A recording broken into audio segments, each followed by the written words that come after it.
Good afternoon, everyone. Thank you for your attention. A Washington Post photographer actually took this photograph as proof that this really did happen.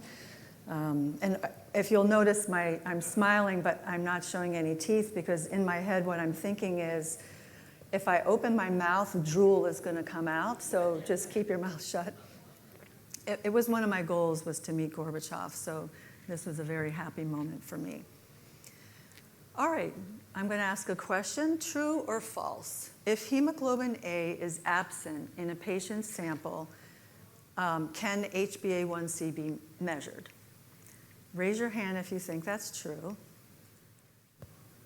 All right, raise your hand if you think it's false. Okay, so it's actually true. If HbA is absent in a patient's sample, HbA1c can't form or exist. So what? The so what is that HCPs use HbA1c to diagnose and monitor patients living with diabetes. The ADA, NGSP, and ADLM, three very important organizations that are very critical in creating guidelines for monitoring patients with diabetes, basically have recommendations in their peer consensus guidelines that indicate that hemoglobin variance can interfere with A1C results that could lead to an overestimation or an underestimation in A1C results. The reality, in a survey that we did, 60% of labs actually are reporting out A1C results wrong in cases when HbA is not present. Now, for the most part, they report them out accurately. It exists when HbA is absent, but the fact that it happens it's a problem because it happens enough where maybe 10% of results could be wrong in a lab. So, in this situation, what happens is our technology, HPLC, will, on the software, report out A1C does not exist. And for some reason, the lab tech sees that as maybe a limitation of our technology. They take the sample, they throw it on another HbA1c method, such as immunoassay. Immunoassay produces a result. Now remember, if HbA doesn't exist, A1c will never exist because in the glycation process, what is it glycating with? It's probably another hemoglobin, but it's not. It doesn't form A1c. So that lab reports out that result to the HCP. The HCP takes that result. They trust labs. They trust results. They then make a diagnosis and a treatment plan based on that result. Then that patient is either put on a med or not put on a med, depending on if it was, depending on the result that immunoassay produces or another method. And the whole loop proceeds. Then that doctor then continues to write an A1C result, orders an A1C test to monitor glycemic control. So sales, obviously, were trying to educate labs on, hey, don't do this.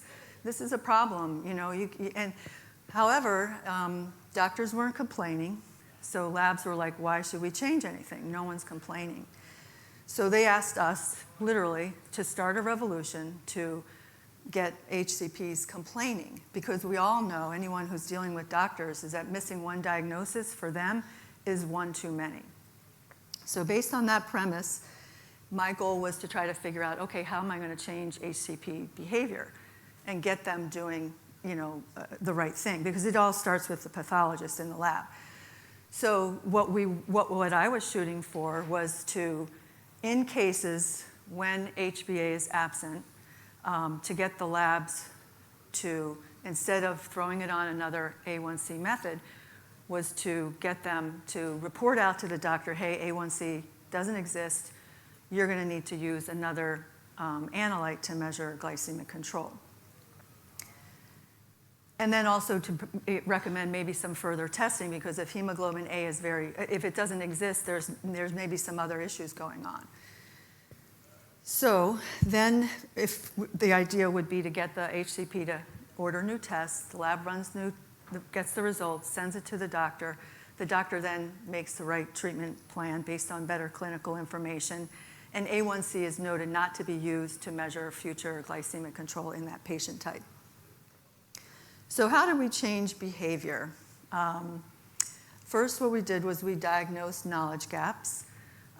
Fact, hemoglobin variants are rare, so they are not always top of mind. Another problem that we encountered was that not all HbA1c tests are equal. Now, for the most part, I don't want to alarm anybody that, oh my gosh, my relative has diabetes, I better run out and tell them, to use HbA1c. In most cases, HbA1c is the most standardized test probably on the market. So for 90% of cases, people are going to be fine. However, if you have thalassemias, if you're from Mediterranean origins, African American, African, Asian, there are different hemoglobin variants that can impact A1C results. So you'll see from the chart that there are systems that reveal hemoglobin variants and see them, and there are systems that don't. So because hemoglobin variants are invisible on some A1C methods, we had a pathologist who was a huge advocate of our technology and understood the value that it brought to their patient care. A bean counter was wanting to switch out our HPLC technology with immunoassay because it would have been cheaper for them to run immunoassay. So the pathologist thought, okay, I'm going to do a side-by-side study and show him exactly where we would be reporting out inaccurate results. So in this patient, a female in her 40s came in, got a test. They ran the same sample, same day, on immunoassay and on Bio-Rad HPLC. And you'll see that our system reported out the HbF at 22.4%, and A1C result of 6.9%. And based on guidelines, the doctor would then treat the patient for diabetes. However, had that doctor gotten the immunoassay result in this particular case, there would have been no treatment because one, the HbF would not have been revealed, and two, the value would have been 4.7, which would not have alarmed the doctor to treat that patient for diabetes. So anyone who's familiar with diabetes knows that it's a silent disease and complications are what ultimately are the downfall of a patient living with diabetes. So another challenge was that once upon a time, lab techs had PhDs. So the people running our systems had PhDs. They understood the importance of hemoglobin variants and the interference that they can cause on HbA1c results. Today, however, lab techs aren't as well educated. They don't have the PhDs, and labs are suffering from major labor shortages. Adding to that, labs want to have fast turnaround time and fast throughput. So one of the key advantages of our technology is we produce a chromatogram with those peaks on the left-hand side that show hemoglobin variants. So that's really valuable clinical information for the lab to help them interpret A1C results. Other methods just give you a number. So this is something, if labs are trying to do things quickly and get results out, if they have to evaluate a chromatogram, our competition went after us based on this, saying, oh, your workflow is going to get slowed down, bogged down in this particular case. Well, as I mentioned before, hemoglobin variants are rare, so most labs don't have to look at a chromatogram because most results will get reported out. But those that have hemoglobin variants will get flagged, and those are the ones they'll have to look at and interpret. So this was another problem I was going to have to deal with. And then adding another uphill battle was, for the most part, doctors trust labs. They think that labs care about quality results and will do whatever is necessary. And some labs do operate like that. But I have been in labs where they thought 10% was missing 10% of results was okay. So that's when we hit a kind of a turning point, and we shifted from a product focus to one of purpose. And we turned those knowledge gaps into opportunities. And the way we did it with changing the behavior was really by creating like one educational program at a time, where we attacked the different objections on that process loop to help with the sole purpose of helping HCPs avoid an inaccurate diagnosis. And our North Star in all of this was really to empower HCPs with the tools and knowledge to interpret A1C results in the presence of hemoglobin variants without compromising patient care. How we did this was we built an ecosystem, and I'm going to focus on content for the rest of this talk. So the first thing we did was we shared our results, that 60% of labs doing things wrong, with ADA, NGSP, and ADLM. And first of all, they were shocked and horrified, thinking, oh my gosh, because this is sort of basic knowledge. And we worked with them, and I was really surprised at how quickly they, because this is serious, they modified the peer consensus guidelines across all 3 organizations, where they specifically called out that when HbA is absent, you cannot use A1C as a method of measuring glycemic control.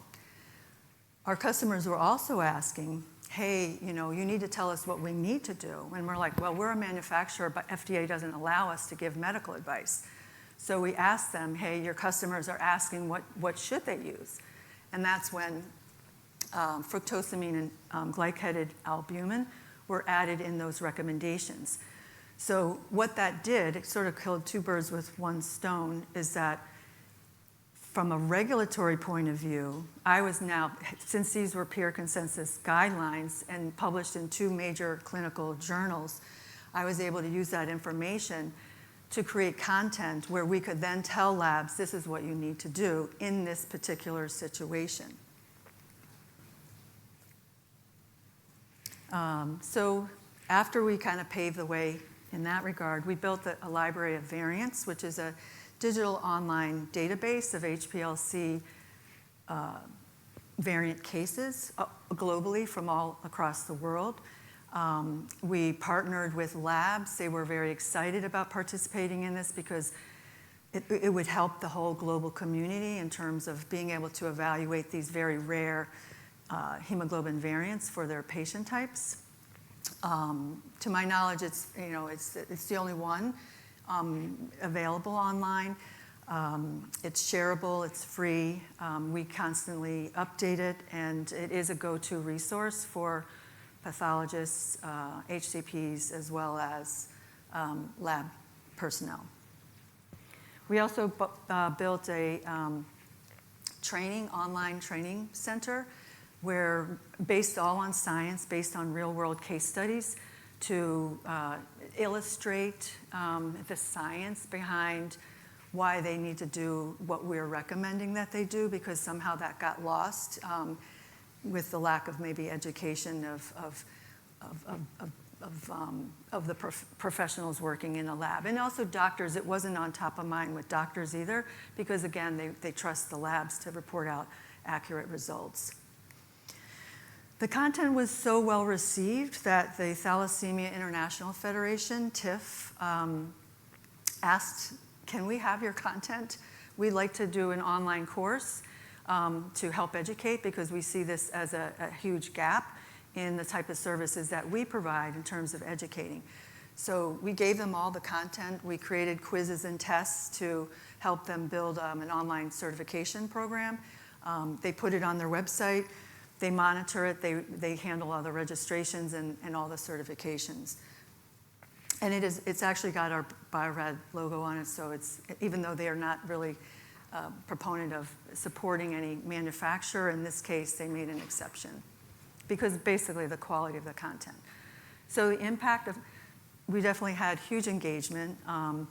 We have people spend a ton of time on these pages. In fact, Bio-Rad is a company with like thousands of products and thousands of website pages, And this is the single most page, even though hemoglobinopathies is a small field, we get more engagement on this page than any other page that Bio-Rad has out there. And I don't really even try to drive people there, because somehow it's just a word of mouth thing that made it grow. We got a lot of return visits, and of course we also monitor when we do, like on World Thalassemia Day or World Sickle Cell Day, we'll maybe throw out a post in commemoration of those days, and we'll remind people, hey, there's this online certification program that you can participate in. And so we do get the numbers from TIFF on how many people register, and then we monitor to see how many of them actually complete the program. And for the most part, it's like 95% are completing it. So through this service, we were able to strengthen our brand leadership and retain customers and build customer loyalty.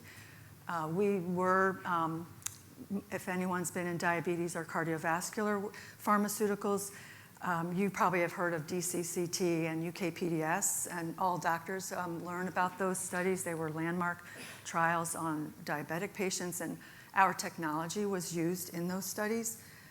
So we are the gold standard, and we did have the leadership position in it. So that something like this program was retention-oriented, just helped strengthen our brand. And then in terms of customer loyalty, we measured that by, are we keeping our customers? Are we growing our business? And the answer was yes. I mean, we're keeping our customers, and we are, in fact, closing customers based on services and education like this to support our customers. And then I could talk all day about and produce many, many slides of all this positive affirmations about how valuable the Library of Variants and the TYK program were in helping to educate lab professionals and help them evaluate very difficult, challenging cases. And like Marcus Sheridan said, who wrote the book, They Ask, You Answer, I do believe that if you help your customers solve a problem, you really don't have to sell to them. They really will come to you because they look at you as the leader, you've built that trust with them, and it just makes things easy. So takeaways, the main takeaway that I would like to share is, try to find ways to solve problems that your customers have. So, find your HCP blind spots and pain points, and then create content that helps teach them through those pain points.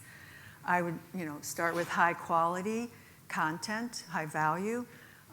Use real world case studies, because that's how doctors learn. They're from medical school through residency, and even when they're practicing with CE, a lot of it is presented in case studies, patient case studies. And they're very tuned into, like, they want to solve that problem, and they want to see if they're as smart as the speaker. Build content with experts. It helps boost your credibility. Try to partner with organizations that are like the thought leaders, the think tanks in that field, to help build your leadership in that area. Don't just push content. I mean, I think everyone understands that, but really can think about, sometimes you're under a deadline and you need to, produce something because your boss is asking for it. But I would really try to argue and advocate for building a go-to trusted ecosystem that is really thinking about your customer at the tail end. And then your content should connect. It should not compete with each other. So try to build content and build off of that content as you continue building new content. And then education, even though I mentioned that we were serving our customers, I do think it's strategic because it helps build your credibility and long-term relationships with your customers. And then in an environment when really doctors can't afford to miss one diagnosis, I do believe that education is also a responsibility.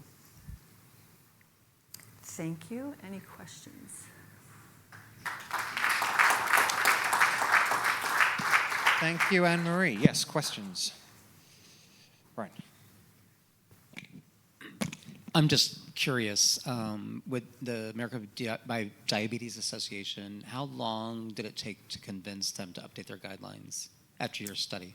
So guidelines are updated yearly, and so we presented the results. We first talked to them at an ADLM conference, and all the relevant parties were at this one NGSP meeting. We spoke to them, then we presented the data, and then within a year, we were able to, we were shocked that it moved at, for us, that was rapid speed. That's awesome. Yeah, thank you. I'm Oncology, really not so happy fast. about that. Thanks, Brian. Yes, Evan. It's kind of easier to navigate right now. And to build off that, what was the relative lift to make that happen? Like, what kind of resources went into it? What was the Thank you the for time asking that commitment? question. So clinical diagnostics, we do not have the budgets that pharmaceuticals have. And so the lift was me, product manager who was an expert in hemoglobinopathies. Like, I've made him into a rock star in every hemoglobinopathy conference he goes to. They know him by name because they all are like, oh, aren't you the guy? And we had a creative service team in-house that we leveraged. We didn't use, well, the only vendor we used was to build, to host the database for the Library of Variants, but everything was done internally and was very low budget.